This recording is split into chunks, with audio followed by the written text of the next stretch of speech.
ओम शांति। आज 7 जुलाई के बाबा के महावाक्य हैं। मीठे बच्चे, तुम बहुत रॉयल स्टूडेंट हो। तुम्हें बाप, टीचर और सदगुरु की याद में रहना है। अलौकिक खिदमत करनी है। अलौकिक खिदमत का अर्थ क्या है? यानी जो सेवा करनी है। तो सेवा कौन कर सकता है?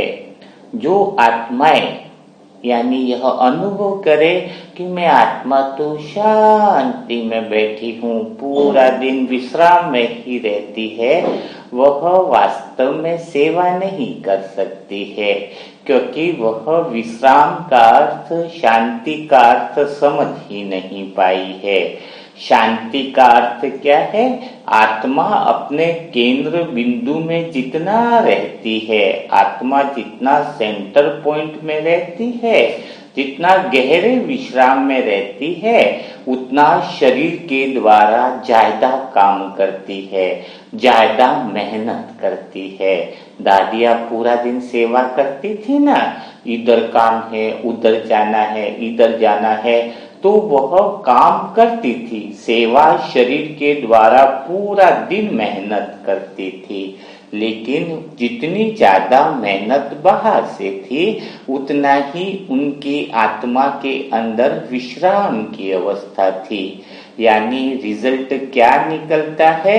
अगर कोई शरीर से मेहनत नहीं कर रहा है, शरीर से सेवाएं नहीं कर रहा है, शरीर से भागा दौड़ी नहीं कर रहा है, यानी मेहनत करने की इच्छा नहीं हो रही है, यानी वह मन की मेहनत कर रहा है, उसके अंदर विश्राम की अवस्था नहीं है, उनके अंदर शांति की अवस्था नहीं है।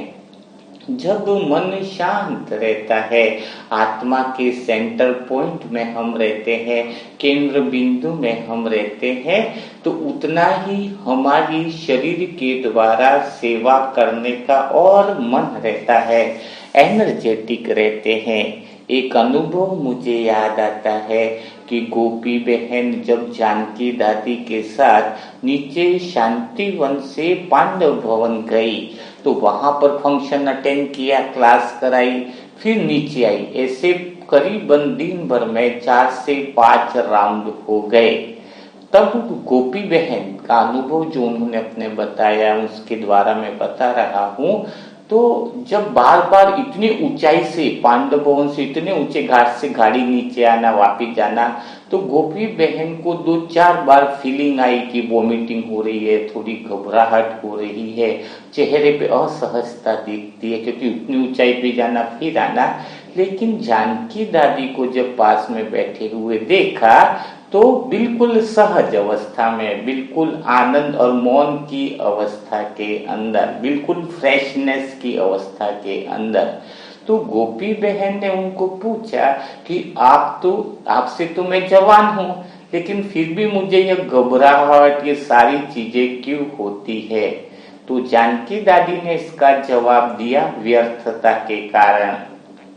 आप बीच बीच में जो समय व्यर्थ बातों में निकालते हो, व्यर्थ चीजों में निकालते हो, व्यर्थ चिंतन में निकालते हो, जिसकी वजह से तुम्हें घबराहट, बेचैनी, यह सब होती है। यानी कहने का भाव क्या है कि अगर कोई आत्मा अपने मूल अवस्था में, यानी सेंटर पॉइंट की अवस्था में रहे, तो उसका शरीर सदा के लिए स्वस्थ रहेगा, एनर्जी की फ्रीक्वेंसी बनी रहेगी, हमेशा हायर फ्रीक्वेंसी के अंदर रहता है, स्वचिंतन करता है।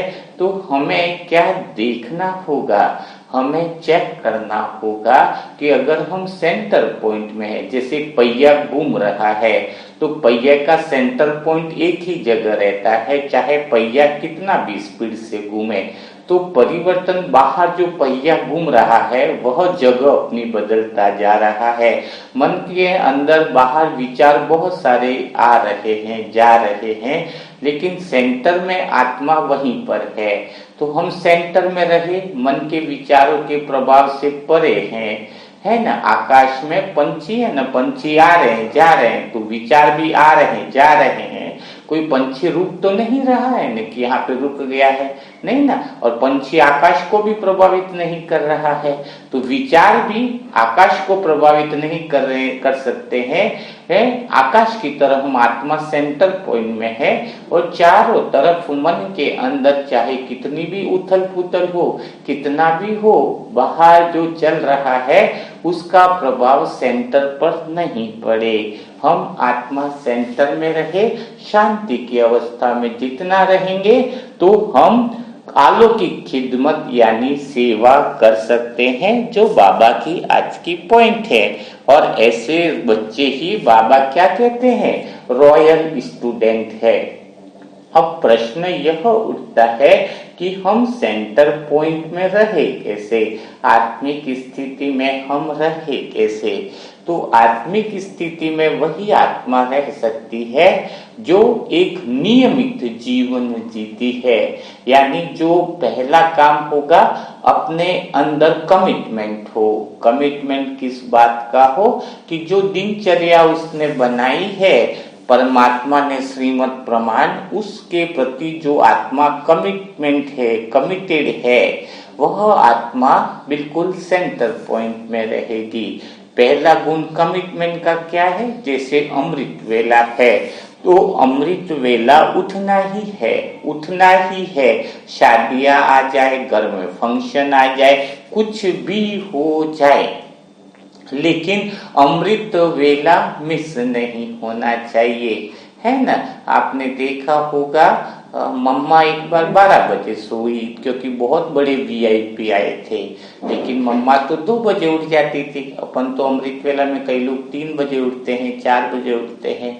तो मम्मा का रूटीन था, तो जैसे ही 2 बजे उठे हुए किसी ने देखा तो मम्मा को पूछा 12 बजे तो सोए, आज थोड़ा सा आराम कर लेते। तो मम्मा ने कहा कि वीआईपी की वजह से मैं लेट हो गई। तो ऊपर से जो भगवान इतना बड़ा वीआईपी आया हुआ है, क्या मैं उसको यहाँ के वीआईपी के लिए छोड़ सकती हूँ।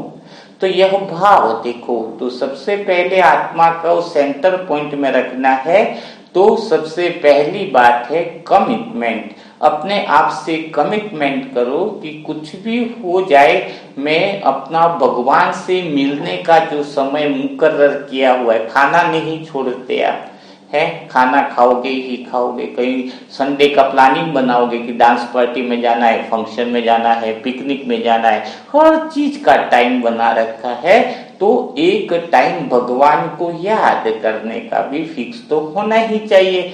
सब चीज का टाइम फिक्स है तो भगवान को याद करने का टाइम जिसने फिक्स कर रखा है, पहला अमृत वेला, बाकी तो दिन भर करना ही है, लेकिन एक विशेष टाइम जब हम फिक्स करते हैं तो परमात्मा भी उस समय पर आता ही आता है। तो पहला हो गया कमिटमेंट, ठीक है ना। कमिटमेंट करो, पहला चीज सेंटर पॉइंट में रहना है। तो दूसरा क्या करना है, नियमितता। कमिटमेंट के साथ नियमितता कि मुझे रोज यह चीज करनी ही करनी है। तीसरी चीज होगी कि प्लान भी बनाना पड़ेगा। बिना प्लान के आप अमृत वेले में उठ गए है, चलो शांति से आप उठ भी गए, लेकिन करना क्या है अमृत वेला में, आप क्या करोगे उस बात का भी आपको पता होना चाहिए। तो आपका पूरा जो प्लान है ना, तो क्या हुआ, पहला तो हुआ कमिटमेंट, दूसरा हुआ नियमितता, और तीसरा जो है वो हुआ प्लान। आपके पास प्लान होना चाहिए कि मैं अमृत वेला की शुरुआत कैसे करूं, है ना। तो अमृत वेला की शुरुआत आपको सबसे पहले किस चीज से करनी चाहिए, सबसे पहला भाव क्या होना चाहिए, जिससे आपका पूरा दिन बहुत बेहतर रहे, बहुत अच्छा निकले। उसके लिए पहले अमृत वेला की शुरुआत बहुत पक्का कर लो कि ग्रेटिट्यूड के भाव से, कृतज्ञता के भाव से आपको अमृत वेला की शुरुआत करनी है। यानी आपको आभार प्रकट करना है।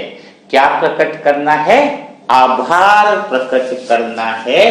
किसको प्रकट करना है, व्यक्ति, वस्तु, परमात्मा सबको आभार प्रकट करने से आपके जीवन में पद, पोजीशन, धन, समय, संबंध, कुदरत सारी चीजें आपको सलाम करेंगी, आकर्षित करेंगी। तो कैसे करेंगे ग्रेटिट्यूड का भाव, कैसे आभार करेंगे? तो सबसे पहले आभार किसका करना है? सबसे पहले जो आभार करना है, बाबा के सर्व संबंधों को आभार करो। सुबह उठते ही आभार प्रकट करो, कृतज्ञता का दिल से वह फीलिंग आनी चाहिए कि जैसे क्या करना होता है, प्यारे मीठे बाबा को बाप के रूप में याद करो कि बाबा, मीठे बाबा गुड मॉर्निंग, यह आंखें आज खुल गई, नया जीवन मिल गया, नया दिन दिया है मीठे बाबा, इसके लिए आपका दिल से शुक्रिया शुक्रिया शुक्रिया। आप मुझे इतनी शांति देते हो उसके लिए शुक्रिया। मन गहरी शांति में चला जाता है। आपके संग और रंग में मुझे बड़ा ही क्या आने लगता है, एकदम परम आनंद आने लगता है। आप हर पल मेरा साथ देते हो, सहयोग देते हो, ऐसा लगता है कि आप हमेशा मेरे पास ही रहते हो। है इतने वरदान देने के लिए, इतनी शांति की शक्ति देने के लिए आपका कोटि कोटि आभार, है ना, शुक्रिया अदा करना है ना। तो बाबा से जैसे सर्व संबंध में आप सर्व आत्मा के गुणों को जोड़ के रखना है। जो नियमित मुरली मंथन करते हैं यह बात उनको समझ में आएगी। दोस्त को कैसे आभार करेंगे? दोस्त से पवित्रता का गुण हमने जोड़ कर रखा है। तो दोस्त का आभार करो कि दोस्त दिल से कोटि कोटि शुक्रिया, आप हर समय दिन भर मेरे साथ आ जाते हो। तो आपके संग रंग से मेरे अंदर कितनी पवित्रता की शक्ति आ रही है। मेरा मन पूरी तरीके से बदलता जा रहा है, मेरा मन बहुत स्वच्छ होता जा रहा है। तो उसके लिए भी क्या करोगे? दोस्त को कोटि कोटि आप आभार व्यक्त करोगे। आपकी दिल की बातों में एक आभार की भावना होनी चाहिए, आपके दिल की बातों में शुक्रिया का भाव होना चाहिए, है ना। इसी तरीके से आप साजन को भी बहुत प्यार से बातें करोगे। साजन, आपने मुझे प्रेम करना सिखाया, प्रेम का महत्व सिखाया। मानो मुझे तो प्रेम पता ही नहीं था, इतना सारा प्रेम देते हो, हर पल मेरे साथ रहते हो, मुझे किसी चीज की कोई कमी महसूस नहीं होने देते हो, इतना प्यारा प्रेम देते हो। दिल से मेरा आपके प्रति बहुत सुंदर सा भाव निकल रहा है, आभार निकल रहा है, कोटि कोटि शुक्रिया का भाव निकलता है कि आपका बहुत शुक्रिया मेरे जीवन में आने के लिए, आपका बहुत शुक्रिया मुझे पसंद करने के लिए, आपका बहुत शुक्रिया मुझे अपना बनाने के लिए, आपका बहुत शुक्रिया इतना सारा ढेर सारा प्रेम देने के लिए। तो यह साजन के साथ आप कृतज्ञता का भाव प्रकट कर सकते हो। भाई के साथ तो सुख का संबंध आप कर सकते हो, है ना। भाई को भी इसी तरीके से बात करेंगे, सुख के भाव में बात करेंगे कि भाई आपका कोटि कोटि शुक्रिया, है ना, हर पल मेरा साथ निभाने के लिए, हर समय मेरे साथ खड़े रहने के लिए, हर समय मेरा विश्वास बढ़ाने के लिए। कितना आनंद आता है मुझे आपके साथ। आपके साथ मुझे लगता है कि मैं बहुत बहुत सशक्त अनुभव करता हूँ, मजबूत। आप वास्तव में जिस बात का फीलिंग कर रहे हो उसका आभार करना है, दिखावेटी आभार मत करना, मजा नहीं आता है। जैसे हमने किसी ने हमारी वास्तव में मदद करी है तो हमें उसके प्रति क्या आता है? शुक्रिया का भाव आता है ना, आभार प्रकट करने का भाव आता है कि यार आपका बहुत शुक्रिया, आपका बहुत, मैं बहुत खुश हूँ कि आप मेरे जीवन में आए, आपके जीवन में आने से मेरे जीवन में कितना बड़ा बदलाव आया है ना। तो उस तरीके से साजन के साथ, फिर बच्चे के साथ आपका जीवन कितना हंसी खुशी और मनोरंजन के साथ निकलता है। तो बच्चे के साथ आनंद का वह पल आप शेयर कर सकते हो। टीचर के साथ आप इतना अच्छा ज्ञान सुनाने के लिए, देखो इतना बाबा मुरली सुनाता है आपको टीचर के द्वारा, इतना सारा ज्ञान का मंथन देता है। कोई हमें शक्कर कम है, हमारे चाय में शक्कर नहीं है, घर में शक्कर खत्म हो गई, हम पड़ोसी से शक्कर लाते हैं, पड़ोसी दुकान दुकानें भी बंद है, पड़ोसी ने शक्कर दी तो हम इसको कितना धन्यवाद देते कि भाई चलो समय पर आपने शक्कर दी। इस छोटी सी चीज के लिए थैंक्स बोलते हैं। तो जो परमात्मा हमें इतना अच्छा मूल्य मंथन मूल्य सुनाता है, इतनी ज्ञान की गहराई में लिया जाता है, दिन में एक बार क्या आप आभार प्रकट नहीं कर सकते हो? तो जिस आत्मा का मन आभार प्रकट करता है उसका मन मोल्ड होने लगता है। यानी आभार प्रकट करना है टीचर का भी। सदगुरु को श्रीमत से संबंध जोड़ दीजिए कि सदगुरु कितनी अच्छी हमें श्रीमत देता है, कितनी हमें पालना देता है ना। तो उस तरीके से आप सदगुरु के साथ कौन सा संबंध जोड़ सकते हो? श्रीमत का। तो सारे जो गुण है ना, तो सारे गुण आपको आगे ना, साधन के साथ प्रेम का, दोस्त के साथ पवित्रता का, है ना, बाबा के साथ शांति का, है ना, बच्चे के साथ आनंद का, मनोरंजन का, बड़े भाई के साथ आपका सुख का संबंध। तो इतने सारे संबंधों का जो आपको लाभ मिल रहा है, इतने सारे संबंधों से आपका जीवन खुशहाल बन रहा है, आपके जीवन में इतना बड़ा परिवर्तन आ रहा है, उसका सबसे पहला काम करना है बाबा को याद कर आपको कृतज्ञता का, आभार का भाव जब आप बाबा को प्रकट करते हो तो अपने दोस्त को भी खुशी होती है। देखो कोई दोस्त आपको दिल से मदद कर रहा है और आप इसको थोड़ा सा थैंक्स का भाव बोलते हो। थैंक्स की जरूरत नहीं होती है, दोस्त को जरूरत नहीं है, लेकिन दोस्त को तो खुशी तो होती है ना अंदर से दोस्त जो है ना, अपने जो रिश्ते हैं ना बाबा के साथ, वो भावना के भूखे हैं। कौन से? प्रेम के भूखे हैं। यानी प्रेम का या भावना का, यानी बाबा बच्चों के दिल की भावना को देखता है, अंतर मन को देखता है। तो मेरा तो अंतर मन कोटि कोटि उस आभार में ही जाता है। अमृत वेला में एक एक संबंध की गहराई में जो प्राप्तियां हो रही है, एक एक संबंध की गहराई में जो नवीनता आ रही है, एक एक संबंध की गहराई में जो दिन ब दिन अंदर से मन बदलता जा रहा है, जो पुरुषार्थ बढ़ता जा रहा है, उसका कोटि कोटि शुक्रिया अदा करने से अंदर एक बहुत बड़ी खुशी का अनुभव होता है, बहुत बड़ा आनंद का अनुभव होता है।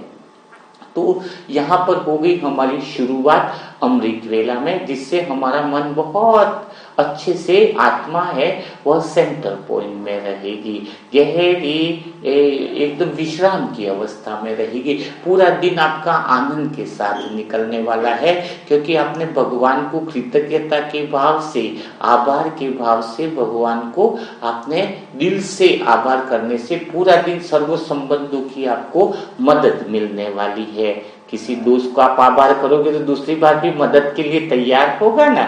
लेकिन किसी को, छोटे बच्चा भी घर में आता, पिता डेली ऑफिस में आकर कहता है, ऑफिस से घर पे आकर के कि बेटा पानी ले आना एक गिलास, बेटा पहले दिन ले आएगा, फिर ऑफिस से आया, फिर बाप बोलेगा बेटा एक गिलास पानी पिलाना, वो अंदर कमरे से आया, फिर पानी पिला।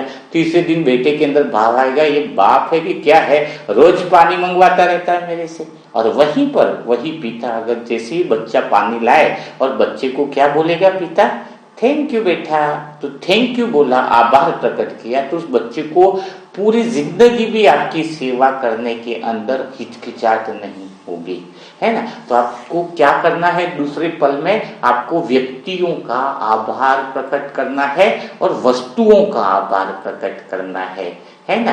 व्यक्ति और वस्तु और प्रकृति का आभार प्रकट करना है। तो आप प्रकृति का भी आभार कैसे प्रकट करते हो कि हवा का शुक्रिया, है ना, जो इतनी सुंदर ठंडी हवा देते हैं, सूर्य का शुक्रिया, है ना। हर एक प्रकृति के पांचों तत्व हवा पानी को दिल से बधाई, दिल से आभार प्रकट करो। आपके पास जो भी परिवार के सदस्य हैं उन सारे सदस्यों का भी आभार प्रकट करो कि इस अंतिम समय में सारी आत्माएं मेरे पास आई है, मेरे संग में रह रही है, आपकी वजह से मुझे भगवान की याद आ रही है। उस सिचुएशनों का भी आभार प्रकट करो, जो परिस्थिति आज आपके साथ बनी है उस परिस्थितियों की वजह से ही भगवान की याद आ रही है, उस परिस्थितियों की वजह से ही भगवान से मिलना हो रहा है। उस परिस्थितियों की भी जब तुम आभार प्रकट करोगे तो वो तो परिस्थिति आपकी सारी नतमस्तक हो जाएगी, है ना। तो जिसकी सुबह की शुरुआत इतनी प्यार से होती है, और साधनों को भी शुक्रिया अदा करो। मैं कहता हूँ इस मोबाइल का भी शुक्रिया जिसके द्वारा इतनी अच्छी सेवा हो रही है है ना। कुर्सी पर बैठे उस कुर्सी का भी शुक्रिया जो मुझे आराम दे रही है। साधनों का शुक्रिया जो भगवान के कार्य में सहयोग, कितना बड़ा मोबाइल का शुक्रिया अदा करना चाहिए जिसके द्वारा आप तक मुरली मंथन पहुंच रहा है। इस मोबाइल को देने वाले को भी मैं कोटि कोटि शुक्रिया अदा करता हूं जो निमित्त बना है ना।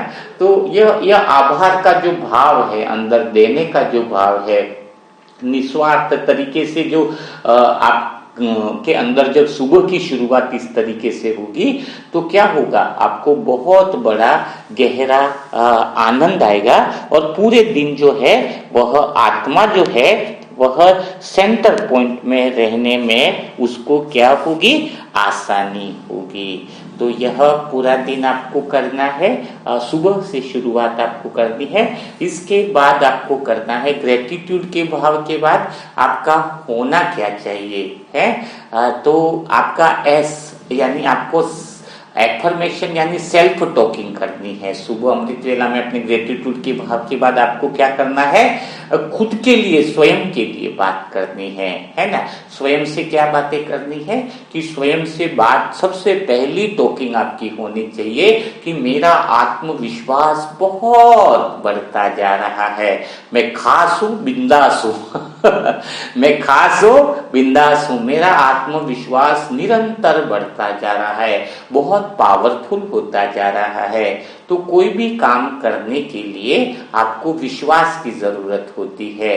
तो जब आप डेली का यह संकल्प पावरफुल स्वयं को देते हो कि मेरा आत्मविश्वास बहुत पावरफुल बढ़ता जा रहा है, मेरे अंदर की दिव्य शक्तियां बाहर निकलती जा रही है, मैं आत्मिक स्थिति का गहरा अनुभव करता जा रहा हूँ, भगवान के सर्व संबंधों का गहरा अनुभव करता जा रहा हूँ, मेरी बुद्धि दिव्य बनती जा रही है, मेरे अंदर पावरफुल सर्व संबंधों के अनुभवों की गहराई का अनुभव बढ़ता जा रहा है। तो यह आप सेल्फ टॉकिंग स्वयं से करनी है। सेल्फ एफर्मेशन जो है वो स्वयं से शुद्ध संकल्प में क्या बातें करनी है, क्या सजेशन देने हैं, वह आप काम कर सकते हो तो आपका जो आनंद है वह और ज्यादा बढ़ जाएगा। और तीसरा साइलेंस का अनुभव, सुबह साइलेंस का अनुभव बहुत अच्छे से करना है। साइलेंस से क्या होता है, जैसे डंबल का रोड होता है वो तो हार्ड होता है, तो मन भी अपना हार्ड हो गया है, पुरानी मान्यताओं को लेकर, पुरानी बातों को लेकर हमारा मन मान्यता में आ गया है। तो उस मान्यता को ढीला करने के लिए, एक खाली मिट्टी वाली जमीन करने के लिए, मोल्ड करने के लिए साइलेंस की शक्ति बहुत बड़ी काम करती है। तो सुबह मीठे बाबा जो बाप का संबंध है उसको प्यार से बातें करके, शांति का सागर, मीठे बाबा मुझे कितनी शांति दे रहे हो, आज पूरा दिन मेरे नयनों में बैठ करके रहना है, नयनों से अपार शांति की शक्ति सारे वाइब्रेशन विश्व को फैलाने हैं। तो ऐसी पावरफुल एफर्मेशन, आप पावरफुल शांति का अनुभव अमृत वेला में आपको साइलेंस का अनुभव बहुत अच्छा गहराई से करना है, मोहन का अनुभव गहराई से करना है। तो ये 2-3 बातें ऊपर ऊपर की मैंने बताई है और गहराई से बातें मैं कमेंट्री व्हाट्सएप पर भी भेज दूंगा। तो यह गहराई से आपको अपने साथ दिन की शुरुआत करनी है। दिन की शुरुआत जब अच्छे से होती है, इतनी अच्छी बातों से होती है, तो पूरा दिन आप सेंटर पॉइंट में रहते हो।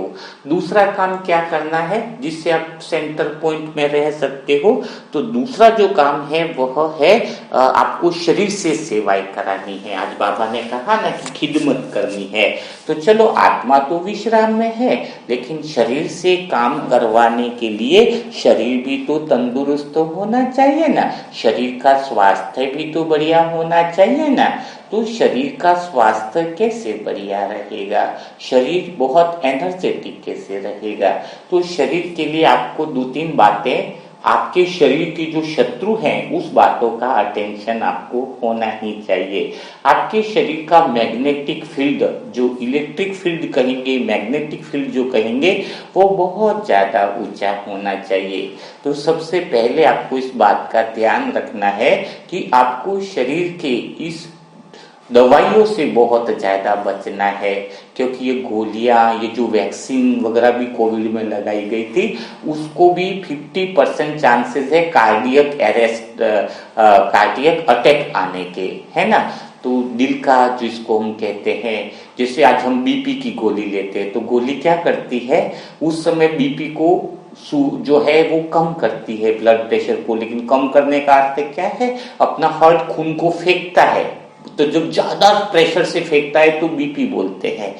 तो वो गोली क्या करती है, उस हार्ट को जाकर के अटैक करती है, प्रेशर को कम करती है, लेकिन बीपी की गोली खाने वाला आने वाले टाइम में हार्ट अटैक उसको होना ही होना है ना। डायबिटीज क्या है, ग्लूकोज की मात्रा बढ़ जाना, लेकिन ये ग्लूकोज की मात्रा जब बढ़ जाती है तो वह नसों में फेंकती है। तो नसों में क्या होता है, वो नसें खुलती नहीं है, और नसों को खुलने के लिए इंसुलिन चाहिए, है ना। तो फिर वो नसों को नहीं फेंकती है, तो वो ग्लूकोज किसको फेंक देता है, वो चीनी जो बढ़ी हुई है, खून में जो चीनी बढ़ी हुई है, फिर वो किसी किडनी को फेंक देगा, किसी और चीज को फेंक देगा, है ना। तो फिर घुटनों में अगर फेंक दिया तो घुटनों की प्रॉब्लम होगी, थायराइड में गले में फेंक दिया अगर एक्स्ट्रा ग्लूकोज जो बना है तो थायराइड की प्रॉब्लम होगी, है ना। अगर वह किडनी की तरफ फेंका, लीवर में फेंक दिया, लीवर की प्रॉब्लम होती। तो सारी बीमारियों का कारण वो ग्लूकोज का बढ़ना ही होता है, वो अलग जगह फेंकना ही होता है। डायबिटीज से ही सारी बीमारियों की जड़ होती है, यानी डायबिटीज नॉर्मल व्यक्ति में भी रह सकती है। तो आपको सारी गोलियों से बचना होगा। वो गोलियां क्या करती है, अब ब्रेन नहीं चाहता है कि आपका शरीर गोलियां ले, तभी वो गोलियां क्या करती हैं, थोड़े टाइम तक आप 500 mg की गोली खाओगे तो लीवर शरीर की जो अपन फ्रेश होते हैं लेट्रिन के द्वारा वो गोलियां बाहर निकाल देता है। तो 500 mg का असर नहीं होता है तो फिर 1000 mg का लेते हैं, तो 1000 mg में 500 mg की गोली बाहर निकल गई, 500 mg लीवर में फिर किडनी की तरफ चली जाती है। तो ये सारी जो है ना, किडनी में 70% प्रॉब्लम होगी तभी सिम्टम्स दिखाई देंगे कि किडनी खराब हो गई है, इसके पहले पता नहीं चलता है। तो आज मैं थोड़ा सा सेवा करनी है तो शरीर के बारे में इंफॉर्मेशन दी। तो शरीर में 8000 तरह की बीमारियां हैं जो कभी भी बीमारियों से लग सकती है। तो आपको इसका ध्यान कैसे रखना होगा, क्योंकि आपको आज एक बहुत गहरी बात ये देखनी है कि सारी संसार में अभी जो मृत्युआं हो रही हैं वो 4 उसके बहुत बड़ी बीमारियां, जिसकी तरह से बीमारियां की वजह से आपकी मृत्युआं लोगों की हो रही है। सबसे पहली तो कैंसर की वजह से बहुत ज्यादा मृत्युआं हो रही है, देखा होगा आपने, है ना। दूसरा हृदय की बीमारियों की वजह से हो रही है, और तीसरा बहुत बड़ा कारण है जो छुपा हुआ है कि जो गोलियां खा रहे हैं उसके साइड इफेक्ट की वजह से बहुत ज्यादा मृत्यु हो जा रही है। यानी जो गोलियां आप जो भी खा रहे हो मेडिसिन, वो इतनी खतरनाक है, इतनी खतरनाक है कि जिसको शब्दों में बयान नहीं कर सकता हूं। और चौथी जो बीमारी है जिसकी वजह से वो होता है, अभी वो डायबिटीज के पेशेंट्स हो रहे हैं। डायबिटीज से हजारों तरह की बीमारियां हो जाती हैं।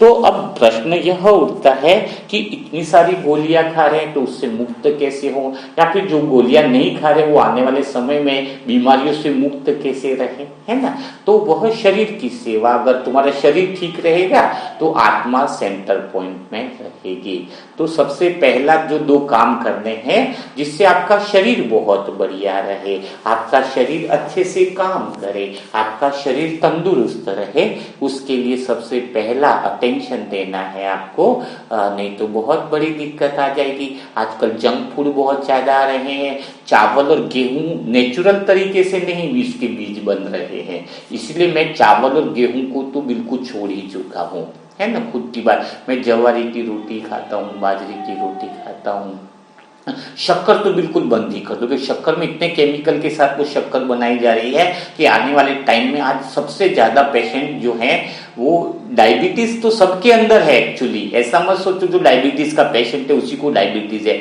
आपकी ग्लूकोज की मात्रा बन रही है, इंसुलिन नहीं बनता ऐसा नहीं है, पेट्रिटाइड ग्रंथि में एक मजदूर बैठा हुआ जो इंसुलिन बनाता है, इंसुलिन तो हमेशा बनता है, ये डायबिटीज तो है ही नहीं। जब आप डायबिटीज चेक करवाते हो ना तो खून आपका लेके गया घर से अगर टेस्ट करने के लिए, अगर वो 20 मिनट तक के बाद वो खून को चेक करता है तो 300-400 की शुगर भी दिखा सकता है आपको, लेकिन 20 मिनट के बाद खून टेस्ट करता है तो वो खून नहीं रहता है, वो शुगर को फेंक देता है।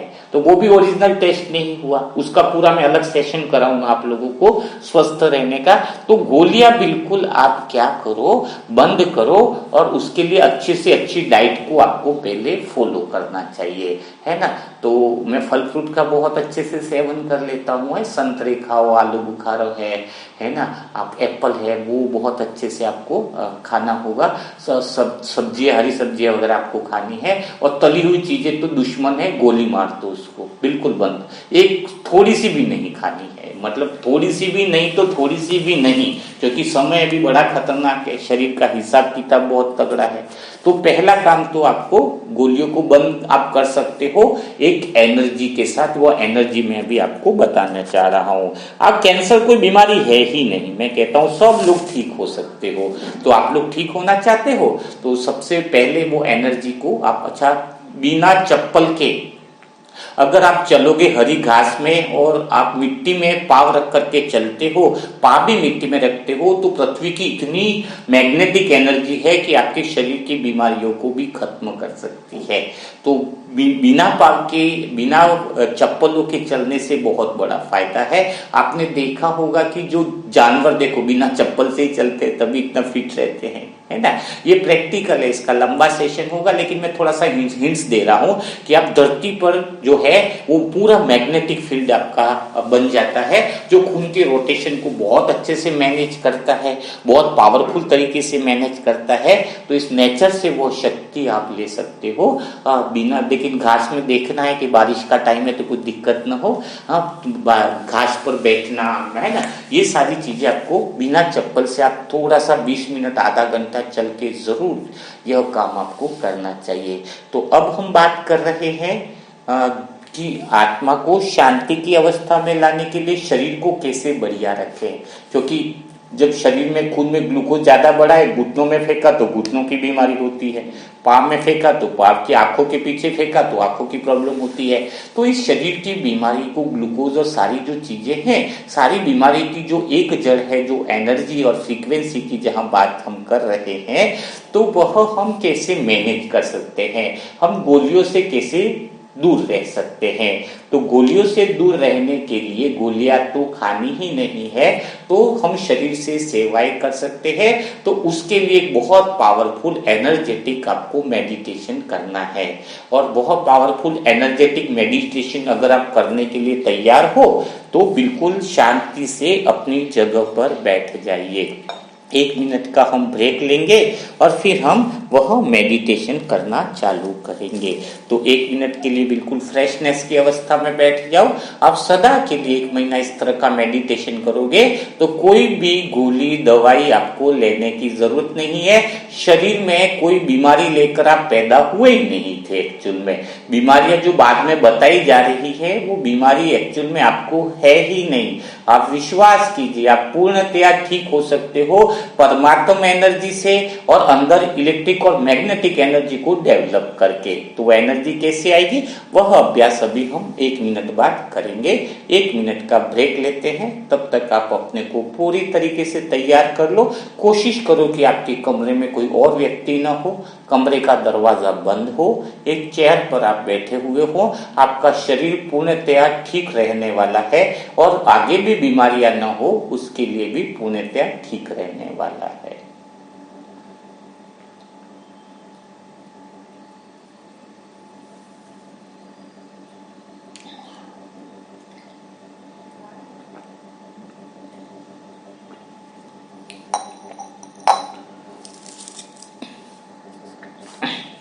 तो आप सभी आत्माएं तैयार हैं वह शक्ति और एनर्जी का अनुभव करने के लिए जो परमात्मा के द्वारा हमारा शरीर पूर्णतया स्वस्थ रह सकता है। लेकिन इसके लिए एक बात का और अटेंशन रखना होगा कि जैसे बताया जाता है न कि खाना बाबा की याद में खाना, वो बहुत ज्यादा इसलिए जरूरी है क्योंकि आजकल जितने भी अनाज आ रहे हैं वह केमिकल से बने हुए हैं जो आपके शरीर को, खून को गाढ़ा कर देते हैं, है ना। तो आपको खाना बाबा की याद में अगर नहीं खाओगे तो क्या होगा, जैसे आपने क्राइम पेट्रोल का सीरियल देखते हुए आपने राजमा और चावल खाया, ठीक है, आप राजमा चावल खा रहे हो और सामने आपने टीवी देख रहे हो, तो क्राइम पेट्रोल देख रहे हो, तो राजमा चावल के साथ वो मर्डर की फ्रीक्वेंसी भी उस राजमा चावल में चली गई है। अब आपने वो जो राजमा चावल खाया है उसके साथ वह याद, वो मेमोरी भी आपके अंतर मन में फिट बैठ जाती है और बहुत जल्दी से प्रोग्राम हो जाता है। अब आप 20 दिन बाद फिर राजमा चावल खा रहे हो तो वह आत्मा की मेमोरी इतनी तेज होती है अंदर से कि राजमा चावल खाते ही वो मर्डर की जो स्टोरी है वह भी वापस रिवाइज होती रहती है। आप जीवन भर जितनी बार राजमा चावल खाओगे वह चीज आपके मन को उदासी में ले आएगी, आपके मन को कमजोर कर देगी, आपकी शरीर की हैबिट को वह खाना बहुत ज़्यादा बिगाड़ देगा। इसलिए थोड़ा सा मैंने एग्जाम्पल दिया है, उसको अगर गहराई में कभी सेशन करेंगे ना तो वह उसके लिए आप व्हाट्सएप ग्रुप से जुड़ जाइए, क्योंकि वो ग्रुप वो इसलिए कि आगे 3-3 घंटे का सेशन होगा, है ना, कि आपको कैसे खान-पान और गोलियों से कैसे बचा जाए। 3 घंटे का सेशन यहाँ पर संभव नहीं हो पाता है। तो आपको क्या है, खाना पूरी तरीके से बाबा की याद में खाना है, साइलेंस में रहकर उस परमात्मा की याद में, तो आप गोलियों से बचे रहोगे, है ना। आप प्रयोग करके देखिए, बड़ा आनंद आएगा। दूसरा, आपको गोलियों से बचना है, बीमारियों से बचना है, तो शरीर को डांस करना बहुत ज़्यादा जरूरी है। मन में दबे हुए डिप्रेशन, मन में दबे हुए वाइब्रेशन की वजह से, ब्लॉकेज की वजह से वह एनर्जी जो शरीर को मिलनी चाहिए वह मन सारी एनर्जी को खा जाता है। जैसे 100 रुपया आपको दिया गया है पूरा दिन खर्चा करने के लिए, लेकिन आप खर्चा मतलब पूरा दिन खर्चा कर दिया, शाम को सब्जी लानी है तो कैसे लाओगे। तो आत्मा की जो एनर्जी है दिन भर की, आपका मन जो है व्यर्थ विचार कर करके खा जाता है, उल्टी सुल्टी बातें सोच करके, तो वह एनर्जी जो है वो जो शरीर को मिलनी चाहिए वो शाम तक बच ही नहीं पाती है।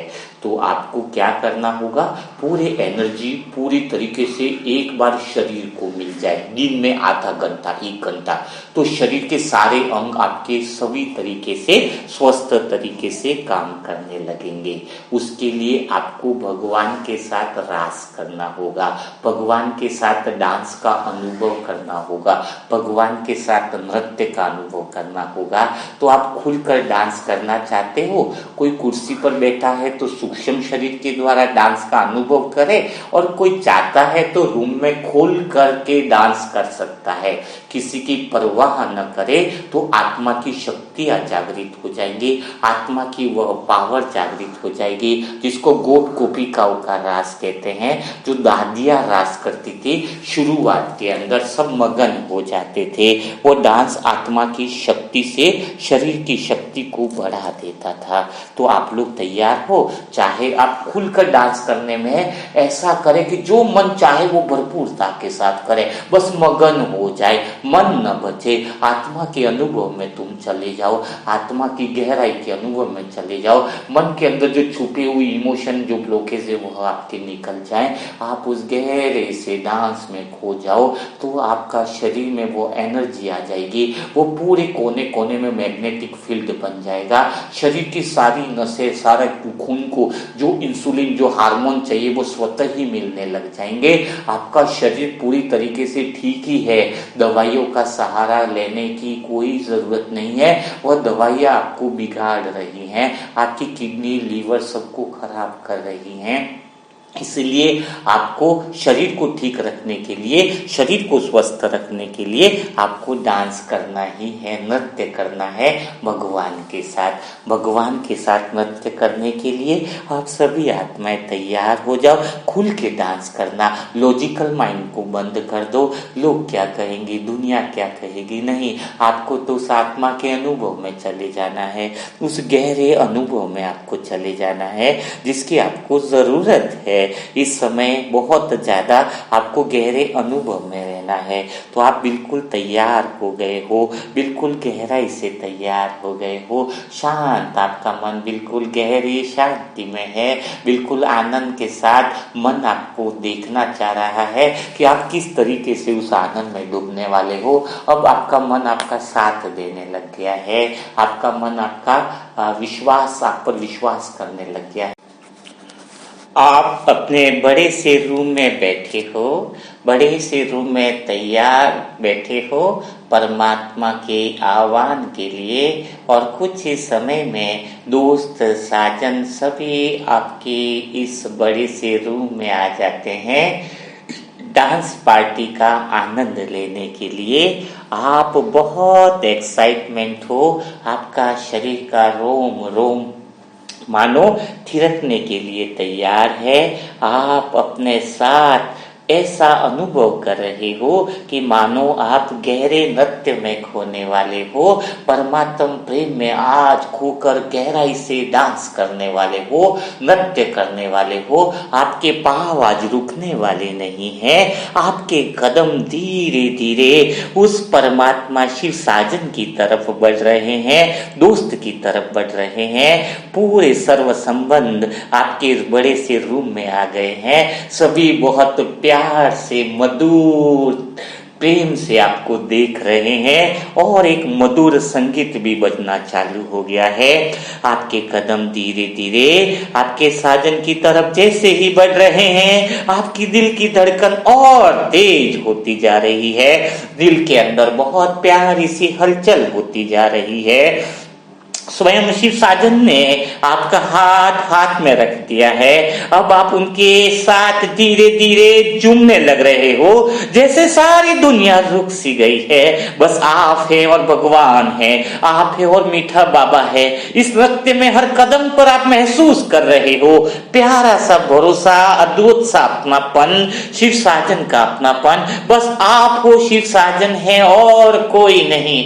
दोस्त साथी सभी डांस कर रहे हैं, उस प्रेम की गहराई में आप डूब रहे हो, और कुछ आपको याद नहीं। आपके दिल में एक अनकही खुशी है जो दिल को भरती जा रही है। आपके चारों तरफ रंग बिरंगी रोशनी की लहरें डांस करती जा रही है, मानो चारों तरफ फूलों की खुशबू है। हल्का सा संगीत आपके अंदर से ही बजने लगा है, पूरी सृष्टि आपके साथ डांस करने लग रही है, पूरी सृष्टि, पूरी पृथ्वी आपके ताल पर थिरकने लग रही है। भगवान की आंखों में आप जाग कर देख रहे हो, यह असीम प्रेम आपके हर दुख को मिटा रहा है। आप जैसे जैसे डांस करते जा रहे हो, शरीर में रोमांच आते जा रहे हैं, आपके हर दुख दर्द मिटते जा रहे हैं। नृत्य करते करते आप हल्के होते जा रहे हो, जैसे मन के सारे बोझ गिरते जा रहे हैं। बस बच रहा है तो नाचता हुआ मन और भगवान का साथ, और कुछ नहीं। बस मन नाचता जा रहा है, शरीर थिरकता जा रहा है, गहरे आनंद में आप डूबते जा रहे हो। आपके दिल का हर एक कोना पिघलता जा रहा है। भरोसे की गर्मी गर्मी से मन के अंदर संगीत कहीं दूर से आ रहा है, बहुत ही हल्का, बहुत ही मधुर संगीत बज रहा है। तुम्हारे कदम उस संगीत पर झूम उठते हैं। भगवान के साथ यह परम प्रेम का आनंद तुम्हें और गहरे आनंद में ले जा रहा है। आपका पूरा ध्यान मेरे शब्दों पर है। आपका डांस आत्मा का नृत्य है, हर लय में छुपा हुआ प्रेम है। आपका हर एक चाल मानो प्रेम की गहराई वाला नृत्य है, हर एक एक्शन में मानो प्रेम समाया हुआ है। आपके चेहरे में, मन में अपनापन है।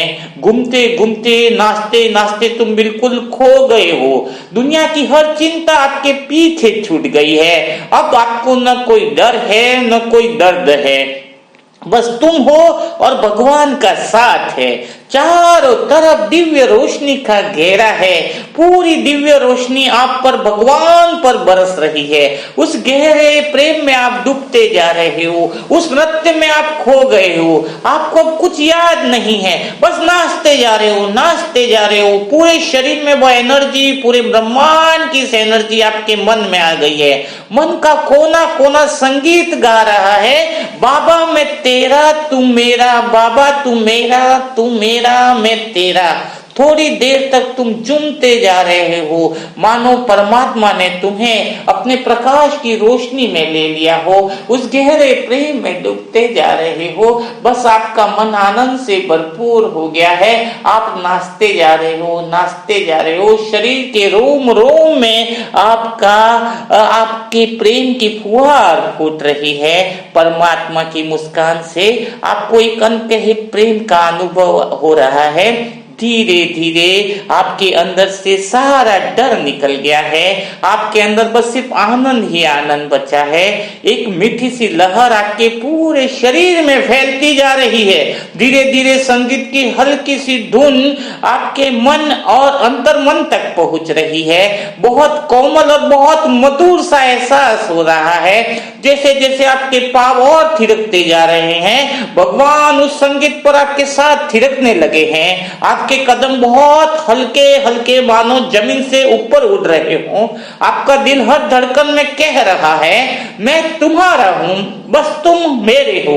भगवान की आंखों में देखकर वह अनंत प्यार अनुभव हो रहा है, वह अपनापन अनुभव हो रहा है। भगवान का वादा तुम्हें अनुभव हो रहा है, वह हमेशा तुम्हारे साथ है, हर पल तुम्हारे साथ है। भगवान तुम्हारे साथ नाचते हुए मुस्कुराते हुए तुम्हें देख रहे हैं, जैसे सदियों से इस पल का आप इंतजार कर रहे थे।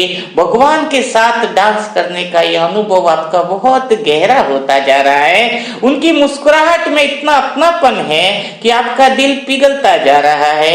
आपका हाथ भगवान के हाथों में है और दोनों इस तरीके से परमात्मा के प्रेम में आप झूमते जा रहे हो। कुदरत निहारती जा रही है, ब्रह्मांड की सारी शक्ति आपको देख रही है, प्रकृति के पांचों तत्व देख रहे हैं। आप बिल्कुल उस प्रेम में डूब गए हो। शरीर के अंग अंग में मानो वह ऊर्जा फ्लो कर रही है। वह ऊर्जा थिरकने से शरीर के हर एक अंग में मानो हर एक नया सेल्स बन रहा है, नई सेल का निर्माण हो रहा है। आपके शरीर के हर एक अंग में कोने कोने तक वह एनर्जी पहुंच गई है। वह एनर्जी ऐसी है कि जो पूरे शरीर को ठीक कर रही है। आपके घुटने, आपके पांव, आपके हाथ थिरकते जाने से और एनर्जी फ्लो होने लगी है। एनर्जी का फ्लो और बढ़ता जा रहा है। आपका डांस और थिरकने में भी और जितना आप गहराई में डूबते जा रहे हो, आपकी एनर्जी शरीर के फ्लो में जाती जा रही है, हर एक अंग में जाती रही है और डांस की गति तीव्र हो गई है। यही एक मौका है जो एनर्जी को फ्लो करे, खुल के डांस कर रहे हो और कोई बात आपकी मन में नहीं और कोई बात संकल्प आपके मन में नहीं, बस भगवान के साथ आप डूब गए हो। कोई डर नहीं, कोई चिंता नहीं, सब बातों से आप दूर चले गए हो और गहरे आनंद में डूब गए हो। ऐसा गहरा आनंद कभी पहले अनुभव नहीं किया। बस नाचते जा रहे हो और नाचते जा रहे हो, नाचते जा रहे हो, चारों तरफ घूमकर नाचते ही जा रहे हो और कुछ याद नहीं, आप और भगवान और कोई भी नहीं। शरीर इतना थिरकने लगा है कि मानो शरीर नया बन गया है, नई सेल्स का निर्माण हो गया है, रुकी हुई ब्लॉकेज खत्म हो गए, सारी चीजें ठीक होने लग रही है। ऐसी एनर्जी, ऐसी पावर अंदर से अनुभव हो रहा है कि बस भगवान तुम्हारे साथ समा गया हो, आत्मा परमात्मा का मिलन हो गया हो। ऐसे गहरे प्रेम में डूबकर आपको और आत्मा की अनुभूति हो गई, आत्मा के सत्य स्वरूप में आप पहुंच गए हो। उस सत्य और गहरे स्वरूप में पहुंचने से आप बहुत गहरे आनंद में चले गए हो। आपका मन बिल्कुल उस आनंद में मगन हो गया है। उस आनंद में थिरकते हुए मन नाचने लगा है। परमात्मा आपको हाथ पकड़कर उस गहरी शांति में लेकर के जा रहे हैं, जहां पर परम आनंद है, जहां पर और कोई नहीं, सिर्फ मीठे बाबा और आप, और दोनों गहराई में चले गए हो और कुछ भी नहीं बचा है। आप और बाबा और उस स्थिति में मगन हो गए हो। संपूर्ण बाप समान एनर्जी आपके अंदर आ गई है। मीठे बाबा की सारा दिव्य प्रकाश की रोशनी आपके अंदर समा गई है। आपका रोम रोम बिल्कुल बदल गया है, नई एनर्जी से संचारित हो गया है। तो इस तरीके से जब आप गहरा अनुभव करते हो परमात्मा के साथ, गहरी शांति में चले जाते हो, आपका शरीर नाचने लगे, झूमने लगे, तो बहुत आनंद आने लगता है। कई बार तो आप रूम के अंदर ओरिजिनल में भी डांस करते जाओ। मैं वादा करता हूँ, अगर आप 1 महीने तक ऐसे थिरकते जाओगे, खुल के थिरकोगे, खुल के नृत्य करोगे, खुल के रास करोगे, खुल के भगवान के साथ मगन हो जाओगे, आपको किसी तरह की कोई दवाई की जरूरत नहीं होगी, किसी तरह की कोई जरूरत नहीं होगी। अगर शरीर बहुत ज्यादा एज वाला है तो आप कुर्सी पर बैठकर यह अनुभव कर सकते हो। इस अनुभव से भी आधा 1 घंटा रोज करने से आपको बहुत बड़ा गहरा आनंद मिलेगा। शरीर में कोई भी बीमारी आपकी रह नहीं सकती है। शरीर में बीमारी होती है हमारी आत्मा की एनर्जी शरीर तक नहीं पहुंचने के कारण। उस भाव और उस फीलिंग में मगन हो जाओगे, उस प्रेम के अंदर डूब जाओगे, जहां कोई और बात याद न रहे, तो फिर क्या होगा, वो सारी ऊर्जा जो है, सारी एनर्जी आपके शरीर के हर एक अंग में पहुंच जाएगी। मात्र 30 दिन का अगर कोई ऐसा प्रयोग कर लेता है तो उसका शरीर सदा के लिए स्वस्थ रहेगा, और स्वस्थ रहने से फिर वह सेवाएं बहुत अच्छी कर सकता है। और इसकी बहुत अच्छी सारी कमेंट्री आपको व्हाट्सएप पर भी मिल जाएगी। व्हाट्सएप नंबर है 7202921969। इस पर ओम शांति लिखकर नए लोग हैं वो मैसेज कर सकते हैं। टास्क कंप्लीट करने की जो कंडीशन है वो भी सारी बता दी जाएंगे आपको। तो आपको कैसा अनुभव लगा, कैसा आनंद आया आपको, वह जरूर आप कमेंट बॉक्स में शेयर करें, ताकि आपको परमात्मा की ग्रीटिंग और दुआएं मिले। आभार आपको भगवान के साथ प्रकट करना है, जिससे आपको आज सुबह से क्या शेड्यूल करना वह भी बताया गया है। तो कल फिर हम मुलाकात करेंगे ऐसे ही मुरली मंथन के साथ। तब तक के लिए सभी भाई बहनों को ओम शांति, ओम शांति, ओम शांति।